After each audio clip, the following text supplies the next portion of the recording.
সুপ্রিয় শিক্ষার্থী, আসসালামু আলাইকুম। আশা করি তোমরা সবাই ভালো আছো। তোমরা সবাই যোগদান করে ফেলো।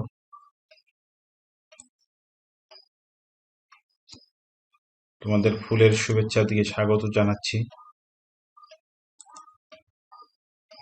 স্বাগতম।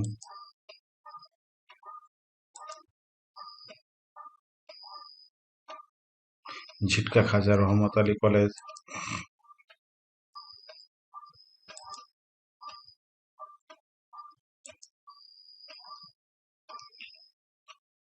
এখন আমি আমার পরিচয় দিচ্ছি। আমি জুম করে দেখাচ্ছি। আমার ছবিটা তোমরা দেখতে পাচ্ছ। আমার পরিচয় আবুল বাশার, সহকারী অধ্যাপক, অর্থনীতি বিভাগ, ঝিটকা খাজা রহমত আলী ডিগ্রি কলেজ, হরিরামপুর, মানিকগঞ্জ। তোমাদের সুবিধার্থে আমার মোবাইল নাম্বারটা দিয়ে রাখলাম 01711239272। পাশাপাশি আমার ইমেইলটাও দিয়ে রাখলাম abulbashar293@gmail.com। আবুল বাশার জুম করে দেখাচ্ছি। সহকারী অধ্যাপক, অর্থনীতি বিভাগ, ঝিটকা খাজা Rahmat Ali degree college, Harirampur, Manikganj. Mobile number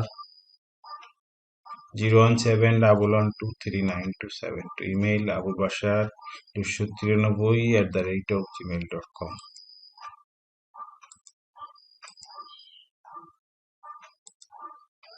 এখন পাঠ পরিচিতি। আমি আজ তোমাদের অর্থনীতির প্রথম পত্র নিয়ে আলোচনা করব। শ্রেণী একাদশ, অর্থনীতি প্রথম পত্র, চতুর্থ অধ্যায়।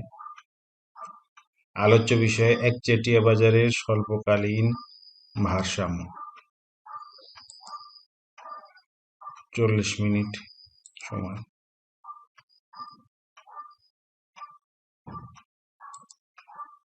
তোমরা একটা বাল্ব দেখতে পাচ্ছ, বাল্বের ছবি দেখতে পাচ্ছ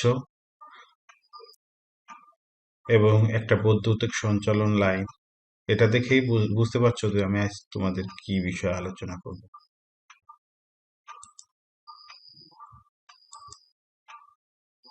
শিখন ফল। তোমরা খাতা কলম নিয়ে রেডি হয়ে থাকো। এই পাঠ শেষে শিক্ষার্থীরা একচেটিয়া বাজার কি তা ব্যাখ্যা করতে পারবে। একচেটিয়া বাজারে ফার্মের স্বল্পকালীন ভারসাম্য নির্ণয় করতে পারবে। একচেটিয়া বাজারে ফার্মের স্বাভাবিক মুনাফা নির্ণয় করতে পারবে। একচেটিয়া বাজারে ফার্মের অস্বাভাবিক মুনাফা বের করতে পারবে। একচেটিয়া বাজারে ফার্ম স্বল্পকালে কি অবস্থায় ক্ষতি স্বীকার করে উৎপাদন চালিয়ে যায় তা বিশ্লেষণ করতে পারবে।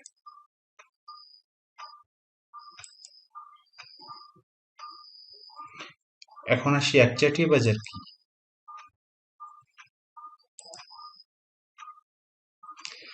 কোন দ্রব্যের বাজারে কেবলমাত্র একজন বিক্রেতা থাকলে তাকে একচেটিয়া বাজার বলে। অর্থাৎ একটি পণ্যের উৎপাদন তথা বিক্রয়ের ক্ষেত্রে একটি উৎপাদক প্রতিষ্ঠানের সম্পূর্ণ নিয়ন্ত্রণে থাকলে তাকে একচেটিয়া বাজার বলে। এবং এই একচেটিয়া বাজার সম্পর্কে বিভিন্ন অর্থনীতিবিদ যে সংজ্ঞায়িত করেছে। অধ্যাপক জি স্টিগলার এর মতে একচেটিয়া বাজার বা একচেটিয়া ফার্ম এমন এক ফার্ম বা শিল্প যার পণ্যের আড়াআড়ি স্থিতিস্থাপকতা খুবই কম। তো আড়াআড়ি স্থিতিস্থাপকতাটা কাকে বলে? আমরা জানি দুটি দ্রব্যের মধ্যে, দুটি পরিবর্তক বা পরিপূরক দ্রব্যে একটি দ্রব্যের দামের পরিবর্তন ফলে অপর দ্রব্যের চাহিদার পরিবর্তন হলে তাকে আড়াআড়ি স্থিতিস্থাপকতা বলে। এগুলো তোমরা সব জানো, আমি শুধু আজকের আলোচ্য বিষয়ের মধ্যে সীমাবদ্ধ থাকি। অধ্যাপক E.H. চেম্বারলিনের মতে যে ফার্ম বা শিল্পের কোনো বিশেষ পণ্য বা সেবার উপর সম্পূর্ণ নিয়ন্ত্রণ আছে তাকে একচেটিয়া কারবার বলে। এছাড়া যুক্তরাষ্ট্রের একচেটিয়া আইন অনুযায়ী কোনো বিক্রেতা যদি বিবেচনাধীন পণ্যের বাজার 25% নিয়ন্ত্রণ করে তবে তাকে একচেটিয়া কারবার হিসেবে চিহ্নিত করা হয়। এখন তোমরা দেখো যে একচেটিয়া বাজারে একটি ফার্মের স্বল্পকালীন ভারসাম্য। আমরা জানি যে একচেটিয়া বাজারে ফার্ম স্বল্পকালে 3 ধরনের মুনাফা লাভ করে। একটা হচ্ছে স্বাভাবিক মুনাফা লাভ করে, একটা অস্বাভাবিক মুনাফা লাভ করে, আর একটা হচ্ছে ক্ষতি স্বীকার করে উৎপাদন করে। এখন আমরা এই 3টা বিষয় একটা একটা করে দেখব। তো প্রথমে দেখাই যে স্বাভাবিক মুনাফা কিভাবে অর্জন করে। তো স্বাভাবিক মুনাফা অর্জনের যে চিত্র, এটা আমি একটু তোমাদের দেখাই। এটা লম্ব অক্ষে পি আর সি, অর্থাৎ পি সমান প্রাইস, আর সমান রেভিনিউ আয়, সি তে কস্ট খরচ, আর ও মূল বিন্দু। এখানে এটা হচ্ছে ভূমি অক্ষ, এখানে কোয়ান্টিটি পরিমাণ, এটা হচ্ছে এআর রেখা অ্যাভারেজ রেভিনিউ গড় আয় রেখা, এটা এমআর রেখা মার্জিনাল রেভিনিউ, এটা এমসি রেখা মার্জিনাল কস্ট। এখানে তোমরা দেখো যে এমআর এবং এমসি যেখানে সেট করে সেখানে ভারসাম্য অর্জিত হয়। তো এটা এসি রেখা, এটা এসি রেখা, এখানে এসি রেখা এআর রেখার সাথে ছেদ করেছে এই বিন্দু থেকে, এই বিন্দুতে ছেদ করেছে। এখানে E1 বিন্দুতে ভারসাম্য অর্জিত। এখানে উৎপাদনের পরিমাণ বা বিক্রয়ের পরিমাণ 20 একক। এখানে দাম, গড়ায়, গড় খরচ 20, অর্থাৎ 20 একক, 20 টাকা। তো এখন দেখো তোমরা যে আমরা জানি কোনো ফার্ম ভারসাম্য অর্জনের ক্ষেত্রে তাকে 2টা শর্ত পালন করতে হয়। একটা হচ্ছে কি প্রয়োজনীয় শর্ত, আর একটা হচ্ছে পর্যাপ্ত শর্ত। তো প্রয়োজনীয় শর্ত MR is equal to MC.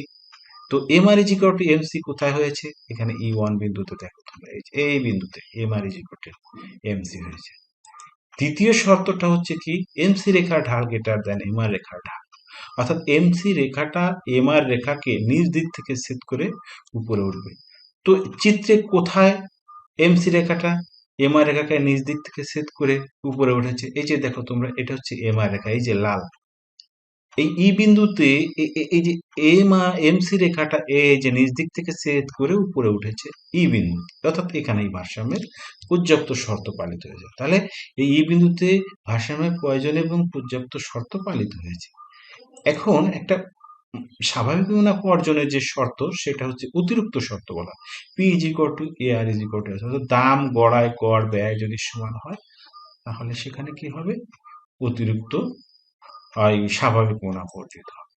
তো তোমরা এখানে এই যে ডান পাশে উপরে তোমরা দেখো যে আমরা জানি যে মুনাফার সমান সমান পাই, পাই এটা পাই চিহ্ন, পাইটা কি টি আর মাইনাস টিসি হচ্ছে পাই। এখন এই যে চিত্র, এই চিত্রে একটু বিশ্লেষণ আমরা নিচে দেখি। টি আর সমান সমান কি পি ইন্টু কিউ, পি এখানে এই যে 20, কিউ ইন্টু 20 এই যে এখানে, অর্থাৎ 400 টাকা। তো টিসি কত? টিসি সমান সমান এসি ইন্টু কিউ, এসি কত? এখানে 20, আর কিউ কত? এখানে 20, অর্থাৎ টোটাল কস্ট 20 ইন্টু 20, অর্থাৎ 400 টাকা। তাহলে দেখো এখানে রেভিনিউ এবং কস্ট দুটাই সমান, তাহলে এখানে বিয়োগ করলে কি থাকে? বিয়োগ করলে পাই সমান সমান 0, অর্থাৎ কিছুই থাকে না। তো আমরা জানি যে অর্থনীতিতে যে বিন্দুতে আয় ব্যয় সমান সেখানে কি হয়? ফার্ম স্বাভাবিক মুনাফা অর্জন করে, অর্থাৎ এখানে অর্থনীতি স্বাভাবিক মুনাফা অর্জিত হয়েছে। তোমরা এখন দেখো ফার্ম স্বল্পকালে কিভাবে অস্বাভাবিক মুনাফা অর্জন করে বা অতিরিক্ত মুনাফা অর্জন করে।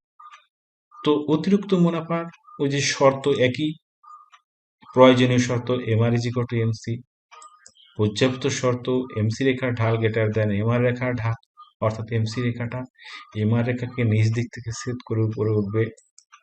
আরেকটা অতিরিক্ত শর্ত, সেটা হচ্ছে P is equal to R greater than AC. এখন আমরা দেখব চিত্রে কিভাবে কোথায় পালিত হয়েছে এই শর্তগুলো। তো একটু দেখো তোমরা, এখানে লম্ব অক্ষ, এটা ভূমি অক্ষ, কোয়ান্টিটি, আর এখানে হচ্ছে দাম, তারপর হচ্ছে আয় ও খরচ। তো এটা এআর রেখা, অ্যাভারেজ রেভিনিউ, এটা এমআর রেখা, মার্জিনাল রেভিনিউ, প্রান্তিক আয়। এখানে ও দাম, আয়, খরচ। এখানে দেখো উৎপাদনের পরিমাণ, ই বিন্দুতে এমআর ইজ ইকুয়াল টু ইয়ে হয়েছে, ই বিন্দুতে এআর রেখা। তো এখানে ভারসাম্য, এই যে এমসি রেখা, এই বিন্দুতে MC Rekha, MR is equal two, এখানে ভারসাম্য অর্জিত হয়েছে ই ওয়ান বিন্দুতে। এখন তোমরা এখানে দেখো এই যে এসি রেখা, গড় খরচ রেখা। তাহলে এখন এখানে তোমরা আরেকটা জিনিস, এই যে এখানে দেখো গড় খরচ এখানে কমে গেছে এই বিন্দুতে। তো এখন আমরা এটা বিশ্লেষণ করে দেখবো যে কোথায় কতটুকু কি। আমরা জানি পাই সমান সমান কি, মুনাফা। তো মুনাফা total revenue minus total cost, অর্থাৎ পাই সমান সমান মুনাফা। এখন এই চিত্রটা একটু বিশ্লেষণ করে দেখো তোমরা কি অবস্থায়। তো টিআর সমান সমান পি ইন্টু কিউ, তা পি ইন্টু কিউ বা পি সমান সমান আবার এ আর আমরা বলতে পারি ইন্টু কিউ। কিউ সমান সমান কোয়ান্টিটি, অর্থাৎ পরিমাণে, যে ভূমি অক্ষে। তাহলে 20 ইন্টু 20 অর্থাৎ 400। টিসি সমান সমান এসি ইন্টু কিউ, এসি সমান সমান হচ্ছে 15 ইন্টু কিউ 20, অর্থাৎ এটা ইন্টু করলে, গুণ করলে 300। অর্থাৎ 400 থেকে যদি 300 বিয়োগ করি তাহলে কি থাকে, প্রফিট 100 থাকে, অর্থাৎ এই টিআর মাইনাস টিসি 100। এইটাই হচ্ছে সেই অস্বাভাবিক মুনাফা। অর্থাৎ অর্থনীতিতে ফার্ম যদি কোথাও আয়ের থেকে ব্যয় কম হয়, সেখানে অস্বাভাবিক মুনাফা অর্জন করে। তো এই চিত্রের মাধ্যমে আমরা যেটা দেখলাম যে এখানে ফার্ম কি করেছে, 100 টাকা এটা অস্বাভাবিক মুনাফা অর্জন করেছে। এখন এটা যদি তুমি হাজারে প্রকাশ করো, তাহলে 100,000 অর্থাৎ 1 লক্ষ, 1 লক্ষ। এটা যদি কোটিতে লক্ষে তুমি প্রকাশ করো, তাহলে এটা হচ্ছে 100 লক্ষ অর্থাৎ 1 কোটি। এটা যদি এই কোটিতে তাহলে 100 কোটি। এটা এইভাবে মিলিয়নে প্রকাশ করলে 100 মিলিয়ন, বিলিয়নে প্রকাশ করে 100 বিলিয়ন, এভাবে আর কি। তো আমরা দেখি এখন ক্ষতি স্বীকার করে ফার্ম কিভাবে উৎপাদন করে। তো দেখো, একটা লম্ব অক্ষ পি ইন্টু আর ইন্টু সি, ভূমি অক্ষ কোয়ান্টিটি, এমসি রেখা, এমআর রেখা, এখানে ভারসাম্য অর্জিত হয়েছে ই বিন্দুতে, এআর রেখা। তোমরা দেখো এই রেখা থেকে এখানে লম্ব অক্ষে ছেদ করেছে 20, এখানে জি বিন্দু, এখানে এসি রেখা অর্থাৎ গড় খরচ রেখা, এইচ বিন্দু, এখানে টোটাল 30 অর্থাৎ এটা হচ্ছে গড় খরচ, এটা এভিসি। তো আমরা জানি যে যেখানে ক্ষতি স্বীকার করে উৎপাদন করে সেখানে একটা এবিসি রেখা আসে। দেখো এখানে একটা এবিসি রেখা আসছে, এবিসি রেখাটা এই বিন্দুতে ছেদ করছে। এখন তোমরা এফ বিন্দুতে ছেদ, একটু আমরা এটা চিত্রটা এখানে 15। তো এটা আমরা একটু 20 উৎপাদনের পরিমাণ আমরা একটু কি করব, দেখো প্রয়োজনীয় শর্ত MR is equal to MC, অর্থাৎ এখানে কোথায় ই বিন্দুতে ভারসাম্যে MR is equal to MC পালিত হয়েছে, এই যে এই বিন্দুতে, এখানে এই লাল বিন্দু এখানে। তারপরে দেখো পর্যাপ্ত শর্ত এমসি রেখার ঢাল গ্রেটার দেন এমআর রেখার ঢাল, অর্থাৎ এখানে এই যে ই বিন্দুতে এমসি রেখার ঢাল গ্রেটার দেন এমআর রেখার ঢাল হয়েছে। তো এখানে অতিরিক্ত শর্ত সমান সমান কি, এসি গ্রেটার দেন পি, অর্থাৎ গড় খরচের থেকে কি দাম কম হতে হবে। তো এখানে আমরা যদি দেখি তাহলে এখানে গড় খরচ কত, এখানে 30, আর এখানে কি কি বলছে, দাম, দাম কত, দাম মানে এ আর রেখা, এই যে জি বিন্দুতে, দেখো জি বিন্দুতে এখানে কত, এখানে হচ্ছে গড় আয় বা দাম। এই যে এই রেখাটাই, এই লম্ব অক্ষটাই মূলত দাম রেভিনিউ কস্ট, যেটা তোমার যেখানে লাগবে সেটা ব্যবহার করতে হবে। তাহলে এই 20 এটা হচ্ছে পি। তাহলে এখানে দামের থেকে অ্যাভারেজ কস্ট বেশি, তাহলে শর্ত এখানে পালিত হয়েছে। সমান সমান average revenue greater than ABC, অর্থাৎ অ্যাভারেজ ভেরিয়েবল কস্ট। এখানে অ্যাভারেজ রেভিনিউ 20 আর ভেরিয়েবল কস্ট কত, 15, 15। তাহলে 15 থেকে 20 বেশি, অর্থাৎ এখানে অতিরিক্ত শর্ত পালিত হয়েছে। এখন আমরা চিত্রটা একটু বিশ্লেষণ করে দেখি। আমরা জানি মুনাফা সমান সমান পাই টি আর মাইনাস টিসি। তো এখন দেখো এখানে টি আর পি ইন্টু কিউ, অর্থাৎ এ আর ইন্টু কিউ। এ আর কত, 20, এই যে 20, আর কিউ কত, এই 20। তাহলে এটা গুণ করলে কত, 400। এখন টিসি কত, টিসি আমরা জানি এই যে 30, এটা হচ্ছে এসি। আর এখানে উৎপাদনের পরিমাণ 20, তাহলে দেখো পি ইন্টু কিউ। এ আর প্রথমে টি আর দেখো, টি আর আছে কত, এই যে 20 × 20, এখানে দেখো 400। আর টিসি এখানে দেখো তোমরা, এসি কত আগেই বলছি যে 30 ইন্টু কিউ, এখানে 20, তাহলে গুণ করলে কত, 600। এখন যদি এটা বিয়োগ করি তাহলে কি হয়, বিয়োগ করলে এখানে দেখো টোটাল আয় 400, টোটাল খরচ অর্থাৎ কস্ট 600, তাহলে এখানে লোকসান হচ্ছে কত, 200 টাকা লোকসান। তাহলে এখানে যদি তুমি, অর্থাৎ ফার্ম যদি উৎপাদন করে তাহলে ক্ষতি হবে 200 টাকা। এখানে ক্ষতি কিন্তু দুইটা, একটা হচ্ছে এভিসি, দেখো এখানে এভিসি আছে আর এখানে এসি আছে, অর্থাৎ গড় খরচ। এই যে টোটালটা হচ্ছে গড় খরচ, এই গড় খরচের মধ্যে দুইটা অংশ আছে। একটা হচ্ছে এখানে এইচ থেকে এফ পর্যন্ত, আর এখানে 20 থেকে এই যে এই পর্যন্ত, এই দুইটা। এখান থেকে এইটুকু হচ্ছে এভিসি, অ্যাভারেজ ভেরিয়েবল কস্ট, আর এখান থেকে এইটুকু হচ্ছে যে এসি, অর্থাৎ অ্যাভারেজ কস্ট। তাহলে এখানে টিসি সমান সমান এসি ইন্টু কিউ, 300 ইন্টু 20, অর্থাৎ 600। আর 30 ইন্টু 20, এখানে ইন্টু করলে, গুণ করলে 6000। আর এখানে টিভিসি, টিভিসি সমান সমান এভিসি ইন্টু কিউ। এখানে এভিসি দেখো এখান থেকে 15 আর কিউ ইন্টু 20, তাহলে এখানে গুণ করলে 300। এখানে টিএফসি, তাহলে আমরা জানি টিভিসি থেকে, টিসি থেকে টিভিসি বিয়োগ করলে কত থাকে, টিএফসি থেকে। টিএফসি হচ্ছে এখানে 300। তাহলে এখানে টিএফসি 300, কিন্তু এখানে ক্ষতি কত, 200। এই যে এইটা হচ্ছে ক্ষতি। তাহলে এখন তুমি দেখো উৎপাদন না করলে ক্ষতি 300 টাকা, অর্থাৎ উৎপাদন না করলে এই যে ক্ষতি হচ্ছে 300 টাকা, অর্থাৎ টিএফসি এখানে 300। এখানে উৎপাদন করলেও ফার্মকে টিএফসি বহন করতে হয়, উৎপাদন না করলেও ফার্মকে টিএফসি বহন করতে হয়। তাহলে উৎপাদন না করলে ফার্ম কি ক্ষতি হবে, 300। আর যদি উৎপাদন করে তাহলে ক্ষতি কত, এই 200। তাহলে আমরা জানি যে 300 থেকে 200 কম। এখানে তোমরা দেখো উৎপাদন না করলে ক্ষতি 300, আর ওখানে তখন 200 ইন্টু, তো 300 বেশি 200 থেকে। তাহলে কি, যেহেতু উৎপাদন করলে ক্ষতি বেশি, না করলে ক্ষতি কম, তাই যেহেতু উৎপাদন করলে